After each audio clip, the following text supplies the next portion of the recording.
Brandon Steven. How do you feel about the Steelers' odds in the playoffs? I told you this, dude. We got a chance. That's all I care about. I just care about making the playoffs. And every season up to this point in my life with Big Ben, I've always felt that way. If we have 7, we have a chance. Now, what I said earlier is I'm chalking up this last game to bad game versus shitty team. I think we're going to bounce back here. So do we have as good a chance as any? I don't like Vegas. They're going to have some other teams as more of a favorite, obviously.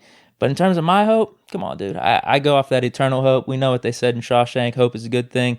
That's all I need. All I need is a chance, man. So I feel good about it. Are they making any noise, though? Huh? See, here's the thing. Because you said a chance. What's the chance? Yeah. When we talked about making noise last year, when you said the Titans going to the AFC Championship game last year was not making noise. So I need clarification from you. Because you were very specific about making the playoffs. Because you just said I'm more worried about making the playoffs, which we already know we're in the playoffs. We're good. But I remember last year you said Buffalo just making the playoffs wasn't enough. And then you said, like I said, Titans winning 2 road playoff games, losing to the eventual Super Bowl champs. Did I say they didn't make noise? You said they did not make noise. And I said, dang, dude, they went to the AFC Championship game, beat New England on the road, beat the 1 seed on the road, and lost to the hottest team in the NFL. You said they did not make noise. You didn't believe in Tannehill anyways. Right. And it was just a matter of time. I think that's why. Because in my personal record book, it's just like, I just don't think you're going to do anything. All the way to the AFC Championship, though. With the Steelers, I still think we're going to do something. So that's why. So we got to be going to the Super Bowl then, according to you. Because AFC Championship isn't enough. It's not like that. It's like, I'm just trying to think. There's teams in the past that win a playoff game or two, but you're just like, nah, they're not going to do anything. They don't have a chance. But you just said that, or 2. You went to the AFC Championship game. Nah, but that's a big deal. That's one game before the Super Bowl. Like, what are we talking about here? I just still didn't believe in him. That specific team. I guess it is arbitrary where you take team. Yeah, that's why I'm just like, how does that work? I'm telling you straight up, it is. It's team by team. It's whatever feel I have for that certain team if they got a chance or not. So Steelers, yeah, I feel like we got a chance. Yeah. I don't feel good about it at all. I'm not gonna lie to you. I'm confident in the team. I just don't think that when you're talking about the teams that they're gonna match it with in the playoffs, those are the teams that they're going to be struggling with in terms of we still, like I said, yesterday we had a little bit. I mean, that was probably the best we've seen our running game look in a while.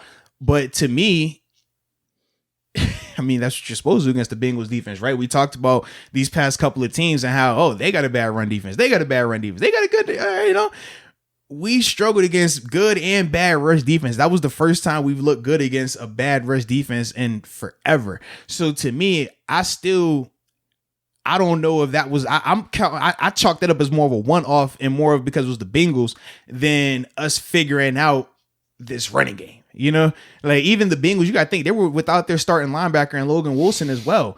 So as much as we just talked about our linebacker situation, theirs was even worse because they were already dealing with lesser talented players and they were going to be down one of their young promising rookies as well.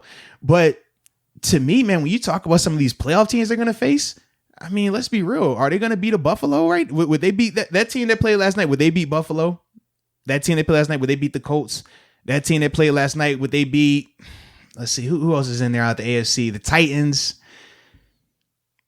I personally don't see it. I don't. I mean, something could change, but I personally don't see it right now. They're still looking very inconsistent on offense. This is 7 weeks now where we still are trying to figure out the identity of the offense. Like we've seen them be able to connect on some big plays. We've seen them be relying upon pass interference as well, but we still haven't seen a lot of consistency or an identity in terms of, this is how we attack and have success. Like we know, we're a short passing attack team, but we're not a productive short passing attack team. So like, what is our thing? What is our bread and butter where we know, all right, if we got to go to something, we can go to this. It used to be the hurry up. That used to be the go-to, right? Oh man, if we're struggling, man, just go hurry up tempo, man, we'll cook. Teams have caught up to that now. That isn't having the success that it's had. We talked about how in the past, we'll go with the short to intermediate passing attack, dink and dunk it to death. Teams have adjusted to that now. We've seen that now working. We've tried to do the deep ball. All right, let's just keep throwing it out there, man. Either we're going to catch it or get the pass interference. We haven't been getting either one of those of lately. And regardless, I mean, some people will question whether or not some of these are missed pass interferences or not. That's neither here nor there. You know how I feel about referees anyways. I'm not going to ever complain about them because, you just never know what you're getting with them. It's 50-50. But to me, when I look at those flaws, I don't see how those are going to get corrected or rectified against these upper echelon teams or these teams that are going to be able to push you and make you have to keep up with them. That to me is the bigger issue. I think defensively we're still going to be fine as long as we can get back healthy. That's the biggest thing. Getting the linebackers back, I think that's going to help them out a ton. I do think, and we said this once Bud went down, we thought the pass rush would struggle a little bit. And at times it has. It has not been that hostile environment consistently since Bud has went down. We talked about that. We said, man, as great as TJ is, man, a lot of that still does have to do with Bud being on the other side, getting the attention that he gets. And even when he doesn't get double teamed, he's winning. Right now, they're not getting it on the other side. So that was another reason why when we talked about Bud's value and people were like, well, you can just put anyone on the opposite side of TJ and it's still going to work out. That wasn't accurate. And now we're seeing that as well. So when you factor in all of those things, man, I just don't see how we're going to compete with the teams that we're going to have to beat. If we're trying to beat the Bengals, I'm not worried about the Bengals. We play them 10 times, we'll beat them 9. That's not a team that you're going to see in the playoffs, though. You tell me, based on what you saw last night and based on what you saw the week before that, or even the past 3 weeks, Washington, Buffalo, and Cincinnati, those 3 performances, based on those 3, what playoff teams in the AFC do you think we're beating? Based off those performances, right. But can we put it together? That's the thing. So that's what I'm asking. Can we? I think we can. I do believe it. Because there were certain signs in those games where we did keep Josh Allen in check for 3 quarters. Our offense was moving against 2 quarters, 2.5, 3 quarters, however you want to put it. But like I saw that. So you combine it with the Washington game. I saw our offense moving, especially in the first half. Mm-hmm. Can we combine all this shit together? We got the run game going this game. Mix it all up, we got a chance, and that's what I'm hoping with, or that's what I'm going with. I like the hope, dude. I told you, Shawshank, man. Yeah. Hope's a good thing, and that's what I'm going with. We got a chance. We got 7. This feels different to me than last year. Like if I feel like we wouldn't have had a chance last year with Duck and the quarterbacks and everything.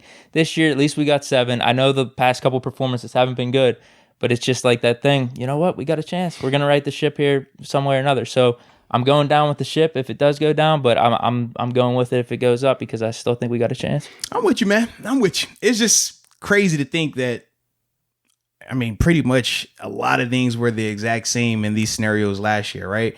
In terms of the quarterback, them having Ryan Finley, and we still were able to beat them with Duck and Mason. It was bad. It was a terrible game. This is bad. This is bad. This is bad. This is like literally if we would have took if that game they got played last year, if we would have been like, oh man, I bet if Ben was out there, we'll lose. Like we would all been sitting here like, man, get out of here, not a chance. And that's literally what just happened. Like Ryan Finley, I don't think people understand. Ryan Finley was the quarterback, not Joe Burrow, not Brandon Allen, who was their number 2 guy. Ryan Finley. Like I said, we've had bad performances in the past like this against Ryan Mallett Ravens, against the Jets when they were terrible. So like, it's just one of those things you throw out. You keep saying we had it, and the difference was this: never did we have those performances after 2 other performances like that. Typically, you're coming into those games on a winning streak, 2 games, 3 games, 5 games. It's called the trap game. Yesterday wasn't a trap game. You were already down 2 games, and this was the game you're supposed to be trying to get right. This wasn't a trap. This was a get right game. I think we've officially hit rock bottom, though. That's the thing. Like even after last week, there was still like, bro, come on, Bengals this week. You know, we had a bad hiccup against the Bills, who are still a good team. Mm-hmm. Whatever, Bengals 2-11, whatever it is. So like, I think it is rock bottom now. Okay. Only way to go from rock bottom is up. Well, that makes sense then. I didn't think you viewed this as rock bottom. That's what I was saying. So now it makes sense for you to be that. Now the hope makes a lot more sense if you feel like you can't get any worse. For me, I still viewed it as it could still get worse. Okay, fair. Yeah, I think this is rock bottom. I mean, you could see from my face and just me, I've hit rock bottom too. So I'm in line with the Steelers here. We're both going up. That's the only way we can go. Like a phoenix rising from the ashes. For me, the reason why I don't look at it as rock bottom is number 1, they still control their destiny for the division. You win this week against the Colts, you still win the division. Even though that was crazy, man. I was like, how does that whole thing play out, man? I mean, essentially, us and the Browns could have the exact same record. If we split these last 2 and they win their last 2, we'll both be sitting at, 12-4. Okay. But we still will win the division, though. Even if we lose to the Browns? Yeah, we just got to win one of the games. Yeah, it's something with the tiebreakers. That's what it is, but it doesn't make sense. I'm like, how does that work? Well, we already have the win against the Browns. But if we lost the last one, then it splits. We wouldn't have the tiebreaker anymore with them. I know. So it goes to it goes it's like some AFC weird thing. Opponents and then NFC opponents. Probably AFC like North opponents, common opponents. Yeah. That's probably what it is. Because they would have been swept by the Ravens, whereas we swept the Ravens. Okay. So then that could be a difference too. They beat the Bengals twice though. So I don't know what it is. I don't know. Yeah, it gets deep though. Yeah, because I'm like, it's going to be like identical everything. I said you could probably go points score or better opponent record between Baltimore and Cincinnati. Obviously, Baltimore would be the higher quality opponent, so maybe that ranks into it. We'd have to look into that a lot more. But as long as they still control their destiny, I don't view it as rock bottom. If you go out here and you lose to the Colts this weekend, and then you got to go face Cleveland to win the division, to me, that to me is more so rock bottom, man. When you talk about not controlling your destiny in terms of just winning the division and then the seeding associated with that to me is more so rock bottom at this stage. I still think, man, as long as they have the opportunity to win this division, they still have the opportunity to control their seeding and things like that. I still feel like they got life. So that's what I mean. You still have some hope, though. I guess you're just more concerned about like Chiefs critical. or Bills. Right. I'm more looking there instead of me just thinking like, oh, this is the absolute worst it can be. Oh, now let's go from there. Okay, fair. Yeah, I don't know. I have a good feeling about these next two games. I always have a good feeling, though, so it is what it is. This segment was brought to you by DraftKings Sportsbook, America's top-rated sports booking app. Not only is it safe, but it's secure, and the most important part, it's reliable. And for all the first-time users out there, we got a promo code. You know the promo code. We like promo codes, right? Who doesn't like a little bit of a promo code? Promo code is Moats. MOATS. If you use that promo code, what do you see? It's a deposit bonus. What's the amount? A decent amount. It's a nice $1,000. $1,000. That's a lot of money. Deposit bonus money. That's free money on top of it. So what exactly are you waiting on? Download the app, use the promo code Moats, and get an opportunity to make a little money.